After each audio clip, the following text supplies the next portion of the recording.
my cardiology appointment today for my weight loss surgery. I had to have clearance through cardiology to be able to have this surgery.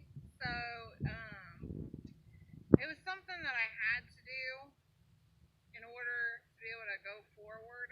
So anyway, I went to my cardiology appointment today. I was there a little bit early. Actually, they got me back within a couple minutes of being there. They gave me a paper at the desk, told me to fill that out and just take it back with me when I seen the doctor. So when I got there, they went ahead and called me back. And this paper that you have to fill out, I'll tell you, it's just like, I don't even know why they give it to you because they don't even look at it. At least my doctor didn't look at it. Um, it's basically a paper and it asks you questions like, do you have anorexia? Are you bulimic? Are you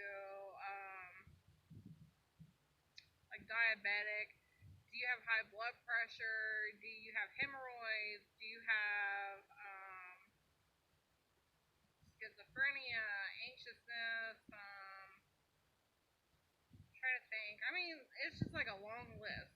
Like, do you have heart palpitations? Do you have racing heart? Do you have irregular heartbeat? I mean, high blood pressure, all this stuff. I mean, it just goes through this list. So, anyway, I filled out this paper and I took it back with me. And the first thing she did was weigh me. So I was excited that I'm down a couple pounds from the last time that I was with the doctor a week ago. Exciting. You know, I've been working really, really hard on this, and yeah. So I was just excited about that. Then another thing, they did my blood pressure today because they always do that. You know, when you go to the doctors, something they do. But my blood pressure today was 123 and 73. Guys, I was so stoked because my blood pressure has never been that good. I have high blood pressure. I have always had high blood pressure. Since I was like 18. So when I went in there and she's like, your blood pressure is perfect. I was like, you know, that's a huge deal for me. So anyway, after that, she basically went over my medications that I'm on, and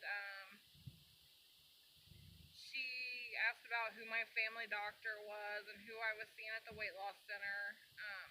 So then after that, excuse me, I feel like I'm, ooh, I don't know. But anyway,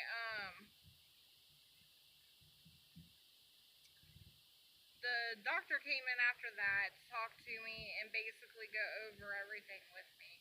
But as she was talking to me, see, before I had a, it's been a couple years now, but I had an angiogram done. And when I had that done, it was because after my son passed away in 2016, I was having really bad chest pain, and my pulse was going up to over 130, 140. So they were really, really concerned, like there was something major going on. So they did the angiogram to go in through my main artery in my arm and to go in and check my heart and make sure everything was pumping good, making sure I didn't have blockages, nothing like that. So because I had that done, that saved me from having an EKG, an echocardiogram. She said there would have been other tests that they needed to run, but because of the past tests that I had, it showed that my heart was perfect. Like, I don't have any type of issues with my heart. So thank God for that. So I was cleared. She said I am a low risk for any type of cardiac risk, you know. So she went ahead and approved me, said I did not need to come back for anything, and now all I need to do is go back and see my nurse practitioner over at my weight loss center, and to continue doing that, and I have to go now through pulmonary, which is like on the 21st. So that's my next step. And I also need to do a sleep study because they said that because I do snore when I sleep, it's just basically to make sure, make sure that I'm not going to have any issues with anesthesia, and to make sure that I don't have problems with my breathing. So that's my next step, is to go through my pulmonary checkup, which I'm praying that I can just get in there and they'll be like, yeah, you're cleared, and then move on to the next step. So, like I said, I'm trying to wait until I see my family doctor, and I'm going to see if he will schedule the sleep study, since I don't want to drive an hour and a half to go down to a sleep study. That would be I think 7 o'clock at night until 5 o'clock in the morning. Because my husband works third shift, so that really won't work. So I'm trying to just do it close to home where I can go 15 minutes up the road and go do it. So that's the goal for me. Honestly, I was really nervous about this appointment because I do have high blood pressure. I do have high cholesterol, and I have type 2 diabetes. And so, with my high blood pressure, it's kind of been all over the place, and sometimes it's really hard for me to find medications that I can take that control it. So I get concerned, and I'm like, well, what do I do now? So, but finally, I've got this good mix of medicines. There's 3 different ones that I'm on for my blood pressure. I know, terrible. So that is one of my things. I'm hoping and praying that once I get this weight loss surgery, and even now I'm doing calorie counting, and I'm walking, and I'm trying, I'm really trying now to jumpstart this weight loss so that when I get the weight loss surgery, it's as effective as it can be for me. Because I want to get off my blood pressure medicines and have good blood pressure. I want to get off my diabetes medicine. I'm only on 1 pill, but, even that, every single day, it's come on, y'all. So I'm praying, I can get this done, be over it, not have to worry about it no more. None of these health problems will be an issue for me. I'm praying, once I get this surgery and I'm able to lose the weight that I need to. So, I'm just going to tell y'all right now, starting right now, I'm at 304. When I started to lose weight on my own, I weighed 350 pounds. I was severely obese. I'm still obese, but just not, I'm not 350 pounds anymore, but I felt terrible. And so I lost that weight on my own. But then it's now I'm at 304 and I have trouble dropping the weight the way that I need to, or I'll drop it and then it's somehow I gain it back no matter what I'm doing. Even if I'm eating the same, it doesn't make a difference for me. So I'm really trying to do this and make a lifestyle change so that I can be healthier, feel better about myself, live longer for my family.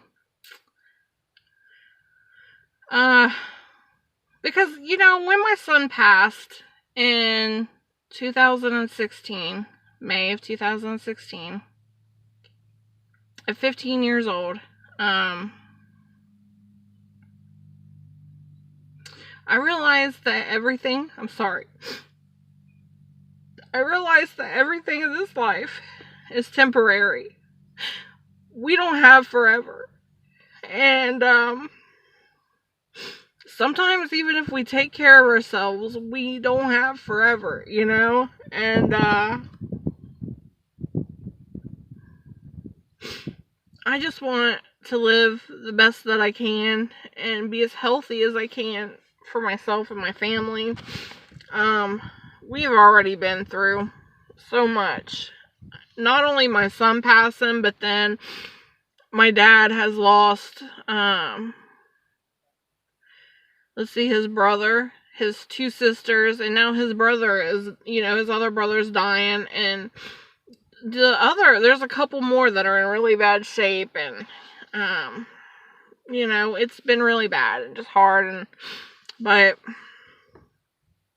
I think that when you're put in that situation, you realize really quick that every single day that you're here is a blessing. You know, you don't realize how much life means until you know.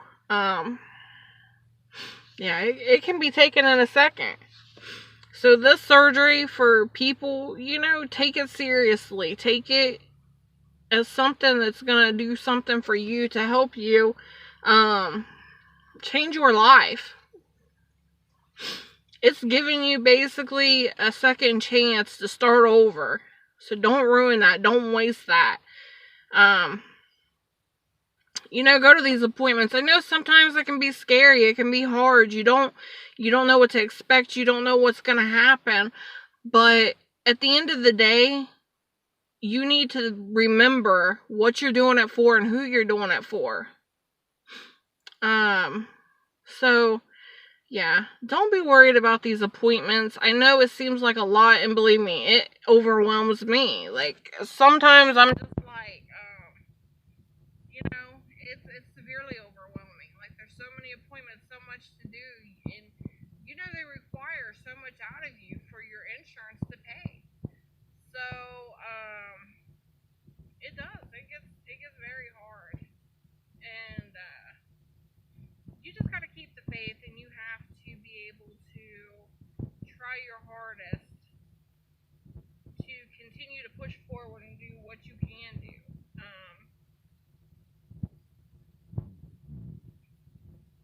Excuse me, I'm thirsty. I'm sitting in this hot car, and it is like 90 degrees out today. And yeah, as you guys probably see, I am sitting at the cemetery. I come out and visit my son every single day. I'll show you. My baby boy. I've never showed you guys this, so give me a second to get out here. And it is exhausting to sit in this car sometimes because it's so hot, but I don't know if I can, but I'll show you guys my baby boy. This is all his stuff. He is all decorated and ready for fall, but this is my son. This is my Nicholas, and he's got all this stuff, you know, he's all decorated and he's ready to go. So I keep him nice and decorated and everything, and I come out and sit with him every day. It's been something that helps me, and it helps me to cope, you know, with the things that go on in life. Sometimes people don't understand why I come out here every day, and they're like, well, Jessica, you know, isn't it time to move on? No, it's not. You don't just move on, you know. But yeah, that's my son, Nick. He passed away May 2016. He had been diagnosed with bronchitis, and they give him an antibiotic and some cough pearls to take. Sent him home. He continued to get worse. His doctor, for his family doctor, would not see him. I begged them to see him. I tried to get him to other doctors that would take him in, and nobody would see him because he was not an established patient. His family doctor finally called me, told me to continue to give him the medicine, that even though he seemed worse, that he would be okay. He would be okay, that sometimes it gets worse before it gets better. And then by the third day, which was the 11th of May, he was so bad that he couldn't sit up. He couldn't sit up. He couldn't eat. He was sleeping all the time. So I rushed him as fast as I could possibly get him there to Children's Hospital. And when I got there, I got out of the car. I opened my back door. of the car where he was laying. And I said, Nick, I said, we're here. He sat up in the back of the car. And he starts going, and he fell over. And I told my husband, I said, you gotta grab him. We gotta get him in here. And he grabbed him, and we took him running into the emergency room. And I said, somebody's gotta help me. I don't think he's breathing. And, so they rushed him back, and they started doing CPR on him, cut his clothes off of him. And my son was in cardiac arrest. And they couldn't get his heartbeat back. They worked for 45 minutes. They told me there was nothing more they could do.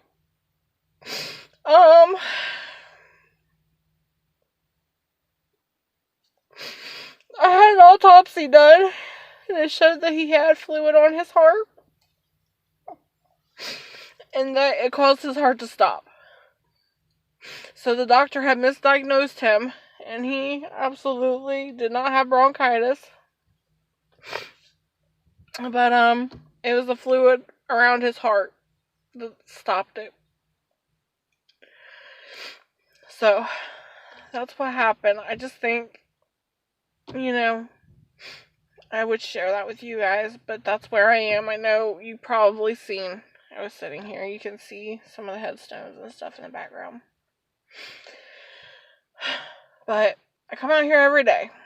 I've been here every day for the last 2 years. And I'll just come out here every day until the day the good Lord calls me home. It's the way I cope, and it's the best I can do every day. So anyway, I'm sorry, I know I'm way off track now, but that's why I decided to get this surgery. I want to be healthier. I want to be here for my family. I don't want my family to ever have to go through the pain that we went through the day that I lost my son. My dad, he paid for everything for my son, put himself in debt, lost his business. And I definitely never, ever, ever want to put my family through that. So I've been paying on my own stuff, for my funeral and such. So when it's my time, hopefully it'll be way less of a burden to them, But, this weight loss surgery is supposed to be life-changing. It's there to help you. It's there to be a tool. It's not a fix. You can't get this surgery and think, hey, I'm automatically just going to lose weight and be skinny, because that's not the way it works. You're going to have to work your program. Follow the guidelines. Do what you're told, because what they're telling you is there in place to help you, to make you, get through this safely. And even after the surgery and you're healed and you're doing good, please, please follow your guidelines, guys. I've heard so many people getting sick and all this because they're not following what they're supposed to be doing. Just do what you gotta do. But anyway, I'll keep you guys updated. When I go to my pulmonary, like I said, it'll be the 21st. So it's an early morning appointment too. So as soon as I get done doing that, then I will do a video and let you guys know about that, because I don't even know what that'll consist of, to be honest. But hopefully it'll be as easy as this appointment was, and things will just keep moving right along. But anyway, I'm going to get off here, guys. It's already been almost 20 minutes, or 20 something, something like that. But I'm going to get off of here. God bless y'all. And I hope you have a blessed day. And if you have questions, you need me, you need prayer, I don't care what it is, day or night, you guys get a hold of me. I'm here for you. I'll answer any questions I can possibly answer. Yeah, so if you need me, or hey, you can even add me on Facebook. Look up Jessica Marie Dewan Fletcher. It's a picture of me and my son, so you can even add me on Facebook. Look me up there. My page there, it's more personal and whatnot, but I don't really go into detail about my weight loss and stuff there. It's just more, but I'm always willing to be a friend. I'm there for you to talk if you want to talk, whatever you need. So anyway, God bless y'all. Have a beautiful day, and I'm out, y'all.